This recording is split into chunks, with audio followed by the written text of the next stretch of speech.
চোখের সামনে দেখো লাশ আর লাশ, জানাজা পড়লি, লাশ কবরে দাফন করলি, আর পরও নিজের লাশের চিন্তা করলি না।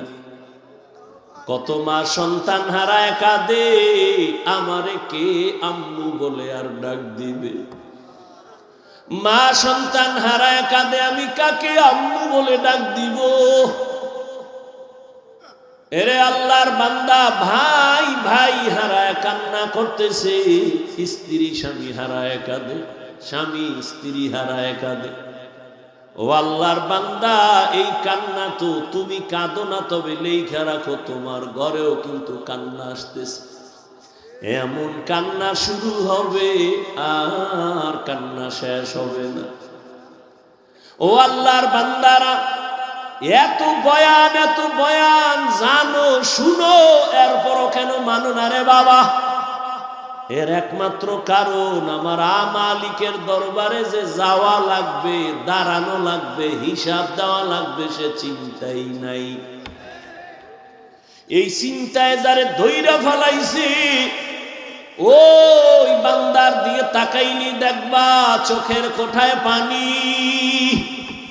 কিও ভাই, তোমার চোখে পানি কেন? বলে আমি মালিকের আদালতে কেমনে দাঁড়াইয়া জবাব দিব। রহমতের নবী আম্মা জান আয়েশার হুজরায় ঘুমায়, হঠাৎ নবী বলেন, আমি যদি ঘুমাই, আমার চোখ বন্ধ থাকলে আমার অন্তর ঘুমায় না। হঠাৎ আমি কানের মধ্যে শুনি, কে জানো আমার মাথার পার্শ্বে মসজিদে নববীতে কান্না করে রাতের গভীর। আমি উঠলাম, উঠা আমি বের হইয়া তাকায় দেখি রাতের গভীরে নামাজে দাঁড়ায়া কে কান্না করে? দুনিয়ার কোনো সাধারণ কেউ না, আমার কলিজার সাহাবী, জান্নাতের 1 নাম্বার সার্টিফিকেটধারী সাহাবী আবু বকর নামাজে দাঁড়ায়া দাঁড়ায়া কান্না করতেছি। আমি নবী পেছনে অপেক্ষা করতেছিলাম। নামাজ শেষ, জিজ্ঞাসা করলাম, ও আবু বকর, আপনি নামাজে দাঁড়ায় কান্না করেন কেন? আবু বকর বলেন, ইয়া রাসূলুল্লাহ, আমি আল্লাহর আদালতে কেমনে দাঁড়াবো সেই ভয়। হর কে দারত খৌফে হক দর দিল মাদাম, জান্নাতুল মাওয়া দেহাদ রামাকাম, জুজবা হকচি জে মখাজ ইনসুজা ফজলে উআ মস্তে দর জুমলা জাহা।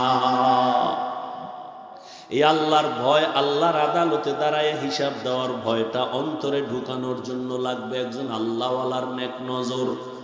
এজন্য আল্লাহ বলেন, ইয়া আইয়ুহাল্লাযীনা আমানুত্তাকুল্লাহা হাক্কা তুকাতি, ও মুমিনেরা আল্লাহকে ভয় করো হক আদায় করে। ওয়ালা তামুতুন্না ইল্লা ওয়া আনতুম মুসলিমুন।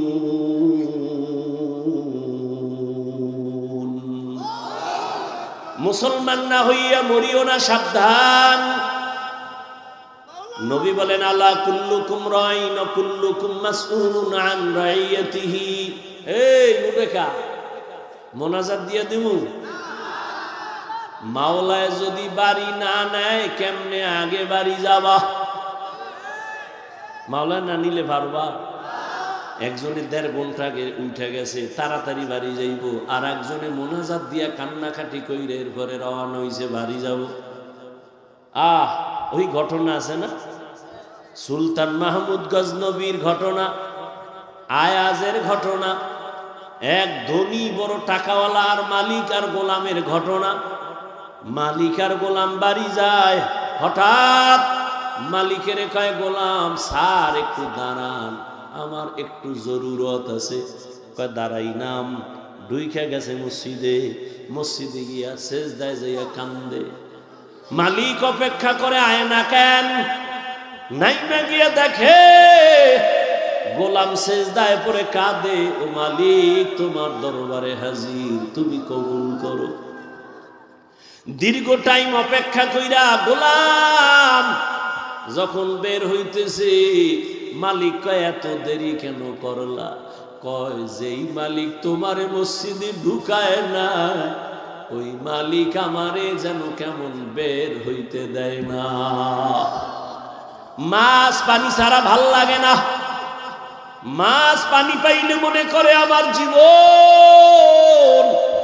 আরে আমার মাওলা পাকের যারা আশিক, আল্লাহর মোহাব্বতের যারা গোলাম, ওরা দুনিয়ার রং তামাশায় পইরা গেলে ভাল লাগে না। কখন জিকিরের ময়দানে ঢুকবে, কখন একটু আলেমের কাছে যাবে, কখন একটু কোরআনের তেলাওয়াতের আওয়াজ অন্তরে নিবে, কখন একটু জায়নামাজে দাঁড়াবে, কখন আমার মাওলাকে একটু মায়া কইরা ডাকবে, ও আল্লাহ।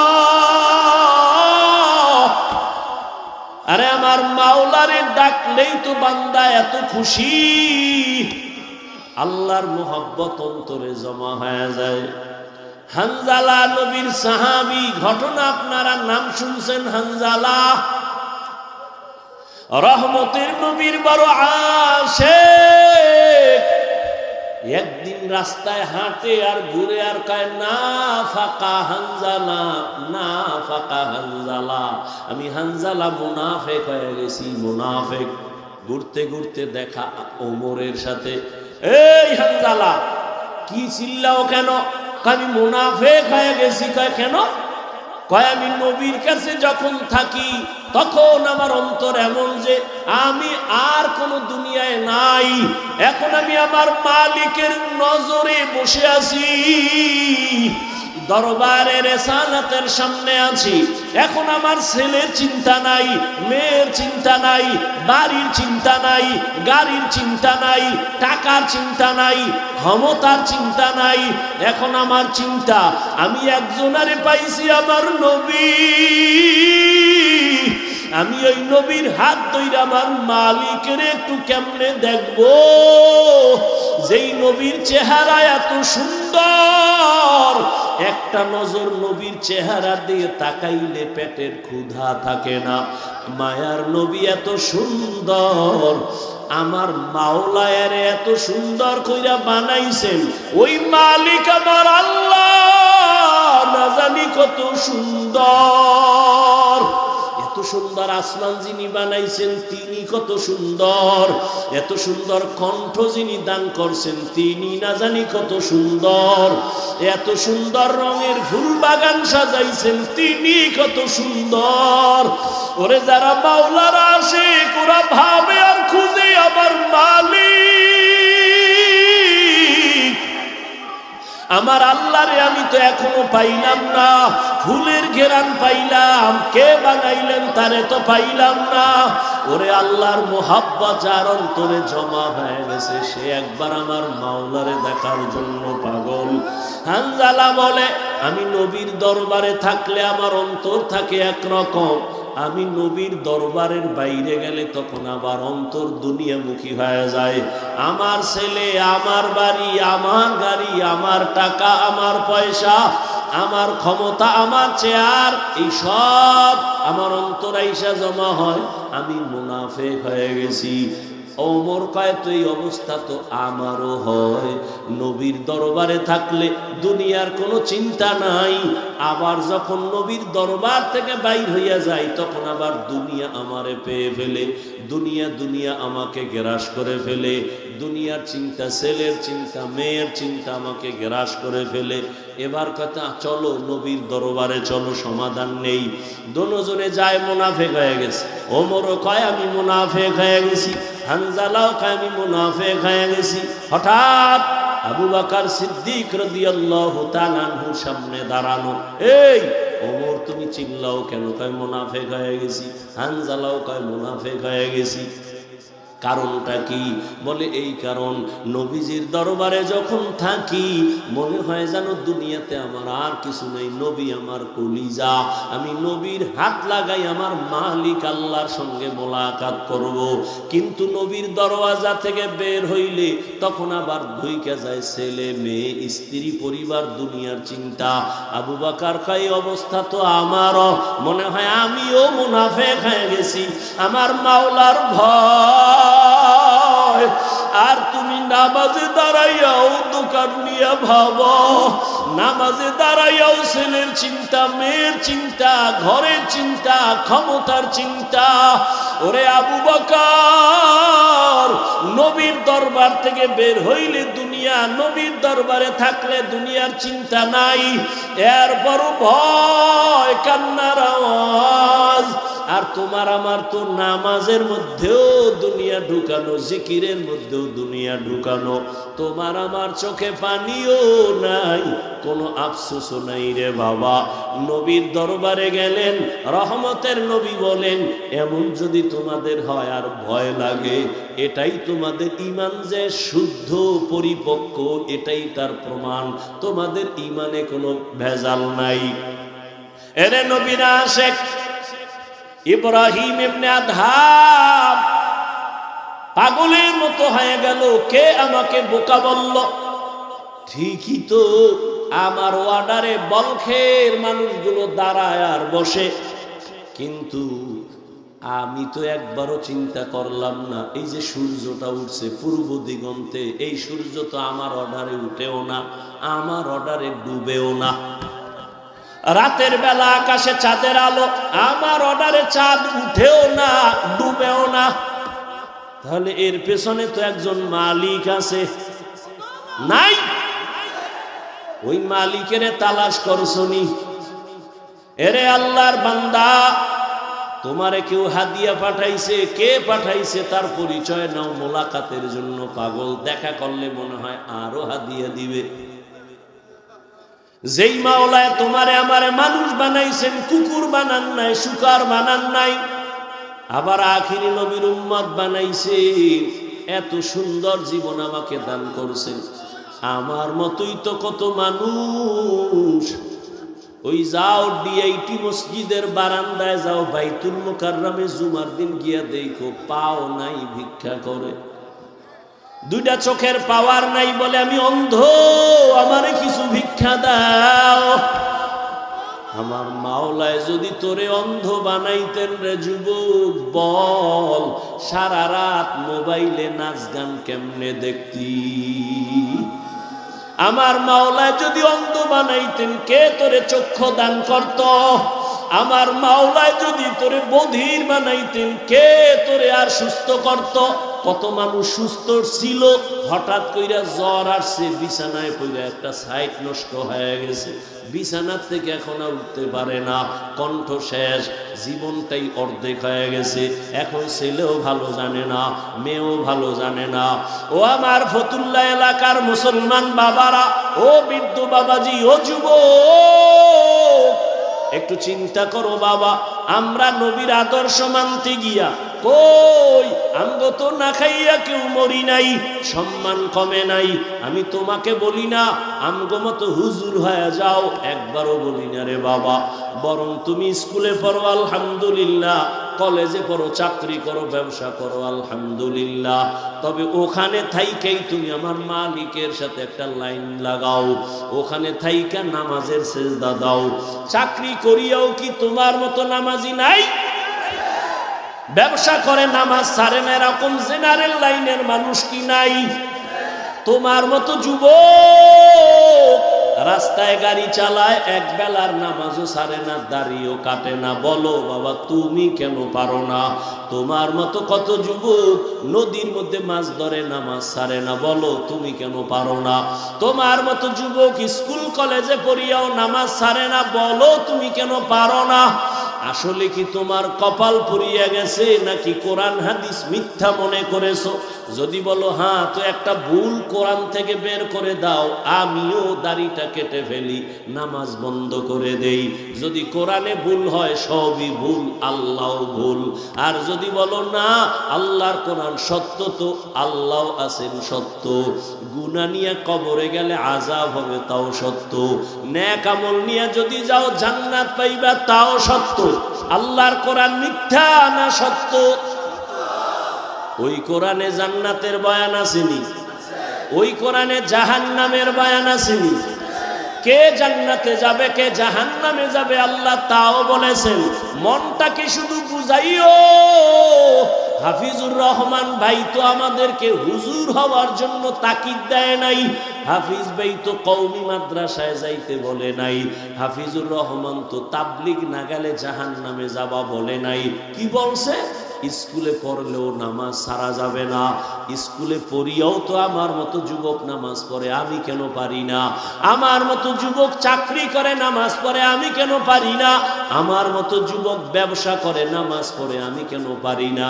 আমার কপাল বুঝি খারাপ, গুনার কারণে আল্লাহ বুঝি আমার উপরে বেজার হয়ে গেল। এখনো সময় আছে, তওবার দরজায় ফিরে আসো। আল্লাহ তাআলা বারবার ডাকে, আয়, কই যাবি বান্দা, আয়, যেদিকেই যাবি জাহান্নাম ছাড়া আর কিছুই নাই। আমার দরজাটা শান্তির আর রহমতের দরজা, তওবা কর, জীবনের সব গুনাহ মাফ করে দিব। 5 বেলার নামাজ পড়ো, মা বাবার দোয়া নাও, বেয়াদবি করিও না, শিক্ষকের দোয়া নাও, বেয়াদবি করিও না, উলামায়ে কেরামের পরামর্শ নিয়ে নামাজ পড়ো, দাঁড়িয়ে রাখো, মা বাবার দোয়া নিয়ে চলো, চাকরি করো, ব্যবসা করো, হালাল ভাবে চলো, হারাম খাইও না, কারো হক নষ্ট করিও না, কারো উপরে জুলুম করিও না। যদি এমত অবস্থায় তুমি নেক আমল নিয়ে কবরে যাইতে পারো, তোমার কবর হবে জান্নাতের বাগান। আল্লাহ তাআলা আরামের বিছানা দিবেন ফেরেশতার মাধ্যমে ঘুমানোর জন্য। আর যদি বান্দা গুনার মজা পাইয়া গুনাহ করতে করতে করতে করতে আজরাইলের হাতে ধরা খাইয়াই যাও, আজরাইল যদি আইসা দেখে তোর কানের ভেতরে গানের তার লাগানো, তুই বিছানায় শুয়া শুয়া গানের তার কানে লাগাইয়া গান শুনতেছ, আজরাইল যদি এর মধ্যে আল্লাহ পাঠায় দেয়, অবস্থা কেমন তোমার খারাপ হয়ে যাবে। ঈমান নাই, কালেমাও তোমার জবানে আর আসবে না। নবী বলে, একটা জ্যান্ত ছাগলের চামড়া খুললে যেমন কষ্ট পায়, একটা গুনাহগার বেনামাজির রুহটা যখন আজরাইল নেয়, সেই কষ্ট শুরু হয়ে যায়। আজরাইলকে দেখে এক হাত মাশরিকে আর এক হাত মাগরিবে, পা জমিনে মাথা আসমানে, চক্ষু দুইটা বড় বড়। এখানে দেখাই গুনাহগারের কলিজার মধ্যে কম্পন শুরু হয়ে যায়। আর যেই জাহান্নাম আল্লাহ বানাইছেন, ওই গুনাহগারেরা জাহান্নামের ছবিটা দেখায়া দেয়। ও আল্লাহর বান্দা, তুমি আমি তো মানুষের কাতারেই নাই। যারা মানুষ, ওই যে আবু বকরের কথা বলতেছিলাম, রহমতের নবী, যার কোনো গুনাহ নাই, তিনিও কান্না করতেছেন আল্লাহর আদালতের হালাতের কথা চিন্তা করিয়া। আম্মা জান আয়েশা রাদিয়াল্লাহু আনহা বলেন, নবীজিকে আমি জিজ্ঞাসা করলাম, নবী আমার রুমে বৈশা কাঁদেন কেন? নবী বলেন, ও আয়েশা, হাসরের ময়দানে আমার উম্মতের কি উপায় হবে, এই চিন্তায় আমি কান্না করতেছি। আম্মাজান বলেন, ও নবী, হাসরের মাঠটা কেমন হবে? নবী বলেন, আয়েশা, এই জমিনটা হবে কিয়ামতের মাঠ, আরাফার ময়দান হবে আল্লাহর বিচারালয়, আদালত। এই দুনিয়ায় তো বড় বড় মাস্তান তো চলে গেল, আল্লাহর কোরআনের একটা ভুল বের করতে পারে নাই, নবীর একটা কথার মিথ্যা প্রমাণ করতে পারে নাই। আল্লাহর নবী বলেন, ওই হাদিস এখনো আছে, কোরআন এখনো আছে। আম্মা জান আয়েশাকে নবী বলেন, কিয়ামতের ময়দান এমন এক অবস্থা হবে, পুরো জমিনটা সমান হবে। সূর্যটা এখন তো বিজ্ঞানীরা বলে জমিন থেকে 9,30,00,000 মাইল উপরে। কিয়ামতের ময়দানে আল্লাহ অর্ডার করবে, সূর্য নিচে নেমে আয়, তোর যত মুখ আছে নিচে কর, যত তাপ আছে তাপ জমিনে ছাড়। সূর্যের তাপে জমিনটা পুরিয়া তামা হয়ে যাবে। স্বর্ণ হবে না কেন? জমিনটা পুরিয়া রূপা হবে না কেন? পিতল হবে না কেন? মুফাসসিরিনে কেরাম বলেন, স্বর্ণ, রূপা, তামা, পিতল এগুলো হবে না। জমিনটা তামা হওয়ার কারণ, তামার ধাতুর মধ্যে একটা গুণ আছে, স্বর্ণের মধ্যে নাই, রূপার মধ্যে নাই। বলে কি? স্বর্ণের এক মাথা গরম হলে ভিন্ন মাথা গরম হয় না, রূপার এক অংশ গরম হলে অন্য অংশ গরম হয় না। কিন্তু তামা এমন একটা ধাতু, এক পার্শ্বে গরম হয়ে গেলে পুরাটাই গরম হয়ে যাবে। আল্লাহ যখন বলবে সূর্য তুই মনের মতো তাপ দিতে পারো না, আজকে সব তাপ ছাইরা যাবে। সূর্যের এমন তাপ শুরু হয়ে যাবে, জমিনটা তামা হয়ে যাবে। নবী কান্না করেন আর বলেন আয়েশা, অন্যদিকে জাহান্নামের আওয়াজ, জাহান্নাম চিল্লায়া বলবে আল্লাহ বেনামাজি কই, বেপরদাওয়ালা গুনাহগারেরা কই, আমার পেটের মধ্যে দাও, আমার পেটে বড় ক্ষুধা। আল্লাহ বলবে জাহান্নাম একটু অপেক্ষা কর, আমি বিচারটা শেষ করে নেই, তারপরে তোর খোরাক আমি দিতেছি। নবী বলেন জাহান্নাম থামে না, তখন আল্লাহ অর্ডার দিবেন, এই ফেরেশতারা জাহান্নামের গলার মধ্যে 70,000 শিকল লাগাইয়া বাঁধো। এক একটা শিকলের গোড়ায় 70,000 ফেরেশতা ধর, ধইরা ভালো কইরা পেছন দিকে টাইনা রাখ, ও যেন আমার আদালতের দিকে আসতে না পারে। যদি আমার আদালতের দিকে আগায় আমি তো আর বিচার করতে পারবো না। জাহান্নামের আগুন এই মানুষগুলোকে পেটের মধ্যে নিয়ে নিবে। আল্লাহর অর্ডারে ফেরেশতারা জাহান্নামের গলায় শিকল লাগাইয়া 70,000 করে এক একটা শিকলের গোড়ায় জাহান্নামের ধরবে, ধইরা রাখতে পারবে না। এত চিল্লানি দিয়া বলবে আল্লাহ বেনামাজি গুনাহগার আমার খোরাকগুলো দাও, ক্ষুধা। আল্লাহ পাক নবী বলেন আল্লাহর ফেরেশতারা যখন ধরে রাখতে পারবে না, তখন আমি মুহাম্মদের অন্তরে বড় মায়া, আমি সাথে সাথে সিজদায় পড়ে বলবো আল্লাহ জাহান্নামের ফিরাও,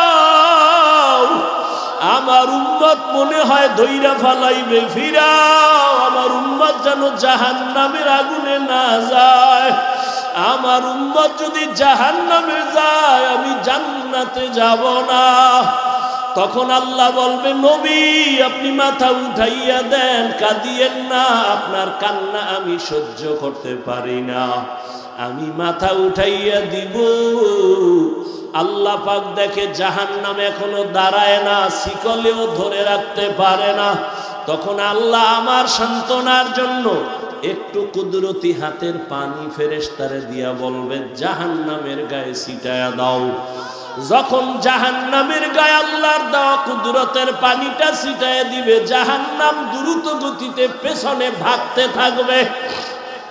ফেরেশতারা বলবেন আল্লাহ এতক্ষণ আমরা 70,000 শিকল লাগাইয়া যেই জাহান্নামের ধরে রাখতে পারি না, তুমি এমন কি বরকতের পানি দিছো যে জাহান্নাম এখন নিজে নিজে পেছনে দৌড়ায়, ভাগতেছে, কারণ কি? এটা কি জমজমের বরকতি পানি, না কি এটা কাউসারের পানি, না এটা কি আবে হায়াতের পানি, না এটা দুনিয়ার বরকতের কোনো পানি, না তোমার বৃষ্টির পানি, না কোনো সমুদ্রের পানি। আল্লাহ বলবে ফেরেশতা এই পানি জমজমের পানিও না, কাউসারের পানিও না, এই পানি আবে হায়াতের পানিও না, এই পানি দুনিয়ার কোন সমুদ্রের পানি না, বৃষ্টির পানি না। আল্লাহ বলবেন আমার মায়ার নবীর গুনাহগার উম্মতের চোখের পানি। দুনিয়াতে আমার মায়ার নবীর উম্মতেরা গুনার কথা স্মরণ করে কাঁদত, মানুষ যখন ঘুমায় যাইতো আমার আশিকের কান্না শুরু হয়ে যাইতো, গভীর রাতে সিজদায় পড়ে বলতো দয়ার মালিক আমার মতো গুনাহগার এই জমিনে আর কেউ নাই, গুনার কারণে আমার হাত না পাক, আমার চোখ না পাক, আমার জিহ্বা না পাক, আমার অন্তর না পাক। আয় আল্লাহ তোমার দেওয়া সূর্যের আলো, পানি, বাতাস সব নেয়ামত খাইয়া তোমার নাফরমানি করেছি। আজ আমি গুনার কারণে মনে হয় আমার জাহান্নাম ছাড়া উপায় নাই। আমার গুনার খবর আমার মাও জানে না, বাবাও জানে না, ভাই বোন স্ত্রী পরিবারের কেউ জানে না। আমার গুনার খবর আমার মা বাবায় যদি জানতো, লাথি মেরে ঘর থেকে বের করে দিত। আমার গুনার খবর যদি আমার স্ত্রী জানতো, আমাকে স্বামী বইলা গ্রহণ করতো না।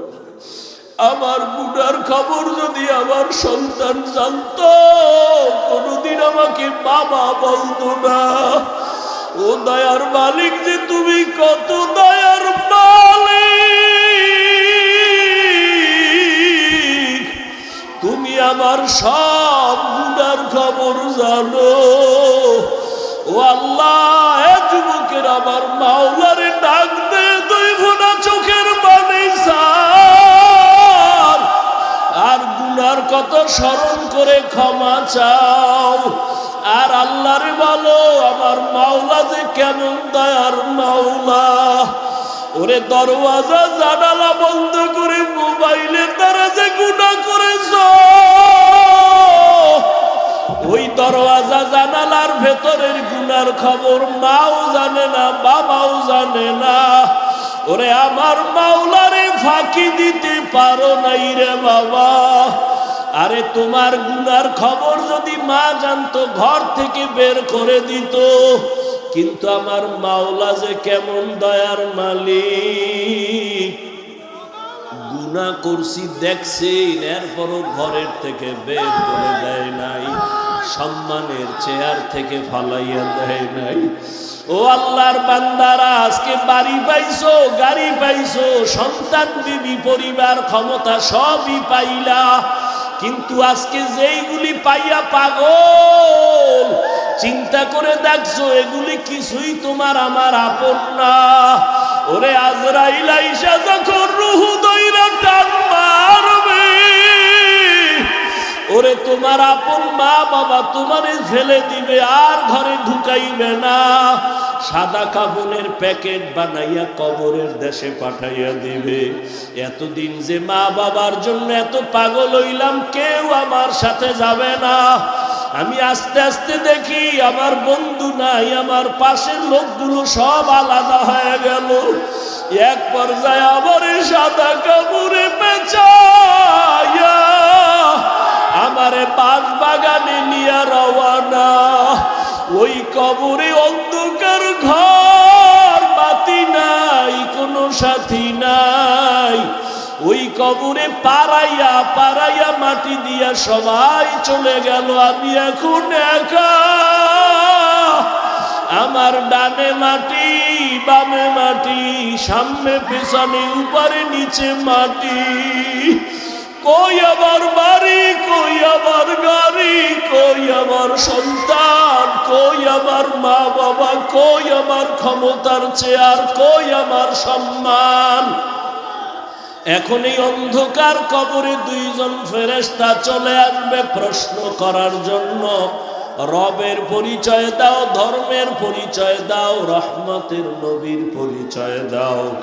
আমি যদি মাওলারে না চিনিয়া কবরের বিছানায় যাই, ওরে গুনাহগার বেনামাজি তখন বলবে হা হা লা আদরি, হা হা লা আদরি, হা হা লা আদরি।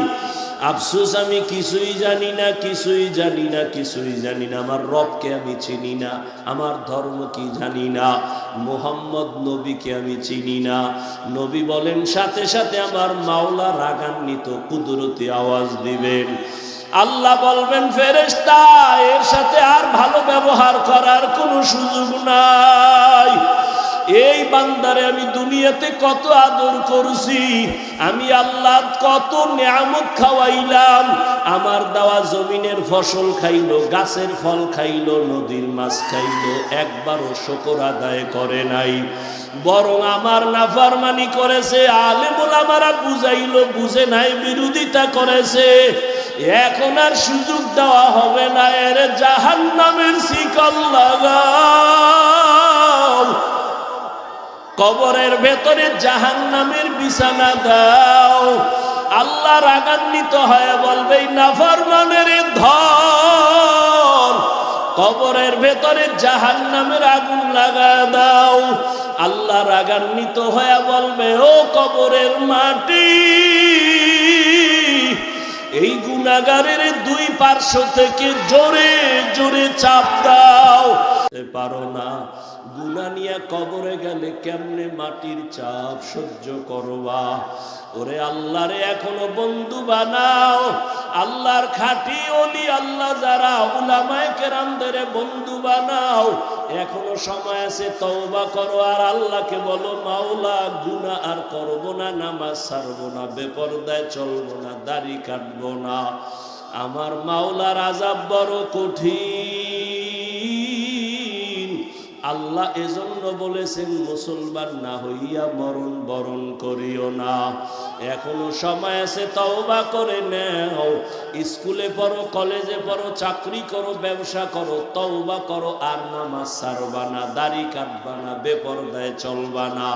মা বাবার দোয়া নিয়া, উলামায়ে কেরামের দোয়া নিয়া, শিক্ষক মুরব্বীদের দোয়া নিয়া নবীর তরিকায় চলবা। আল্লাহর কাছে দুই ফোঁটা চোখের পানি ছেড়ে দাও। যদি কান্না না আসে, মনে করিও গুনার কারণে দিলটা পাথর হয়ে গেছে, আল্লাহ বেজার হয়ে গেছে। এখনো সময় আছে, আল্লাহকে বলো, আল্লাহ দিলটা নরম বানায় দাও। ওরে ডানে বামে দেখো, তোমার মতো কত গোলামের চোখে পানি, তোমার আমার চোখে কেন পানি নাই? গুনার কারণে আল্লাহ বেজার। ওরে কান্নাওয়ালার কাছে হাতটা বাড়াইয়া দোয়া চাও আর বলো, ও কান্নাওয়ালা ভাই, আমার জন্য একটু দোয়া করেন। আমার গুনার কারণে আমার কলবটা পাথরের মতো শক্ত, আমার চোখে পানি আসে না। দোয়া, কান্নাওয়ালার দোয়া ফেরত যাবে না। আল্লাহর কাছে তওবা করো, মরিয়াও গেলে আর নামাজ ছাড়বা না, গুনাহ নিয়ে কবরে যাইবা না। যদি তওবার নিয়ত হয়, দুটো হাত আমার আল্লাহকে দেখাইয়া দাও। আয় আল্লাহ, হাতগুলো কবুল করে নেন, তওবা কবুল করে নেন। আয় আল্লাহ, তওবার উপরে মজবুত হইয়া চলার তৌফিক দান করেন, আমিন। আলহামদুলিল্লাহি রাব্বিল আলামিন। والصلاة والسلام على سيد الأنبياء والمرسلين وعلى آله وأصحابه أجمعين يا أرحم الراحمين يا أرحم الراحمين يا أرحم الراحمين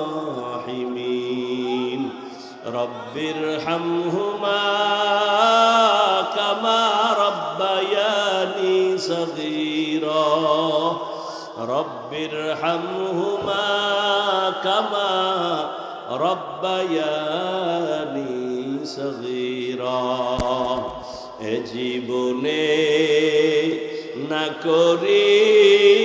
করিলাম বন্দেগী, গুনাহ করে কাটাইলাম জিন্দেগী। তওবা করে আবার তওবা ভাঙ্গিলাম, অবশেষে খাঁটি তওবা করিলাম, অবশেষে খাঁটি তওবা করিলাম। ইয়া আল্লাহ, কুদরতের নজর দিয়ে তাকায় দেখেন, কত উলামায়ে কেরাম, কত মুরব্বী হাজী সাহেব, কত ব্যবসায়ী, চাকরিজীবী, পর্দার আড়ালের মা বোনেরা, কলিজার যুবক, আমার ছাত্র বাবারা, ও আল্লাহ তাকায় দেখেন এই গোলামেরা কি চায়। ও আল্লাহ, সবাই জাহান্নামের আগুন থেকে ক্ষমা চায়, মুক্তি চায়। আয় আল্লাহ, শয়তানের ধোকায় পড়ে গুনাহ করেছি, আর গুনাহ করব না রে আল্লাহ। তওবার নিয়তে হাত তুললাম, আর নামাজ ছাড়বো না, দাড়ি কাটবো না, বেপরদায় চলবো না। মা বাবারে কষ্ট দিব না, বেয়াদবি করব না, শিক্ষক মুরব্বীদের সাথে বেয়াদবি করব না, উলামায়ে কেরামের পরামর্শ নিয়ে নবীর তরিকা মেনে চলব। আয় আল্লাহ আমাদের জীবনের তওবা কবুল করে নেন, জীবনের গুনাহ মাফ করে দেন। আয় আল্লাহ মাহফিল কবুল করে নেন। আয় আল্লাহ মাদ্রাসা কবুল করে নেন, মসজিদ কবুল করে নেন, সারা দুনিয়াবাসীকে মাফ করে দেন।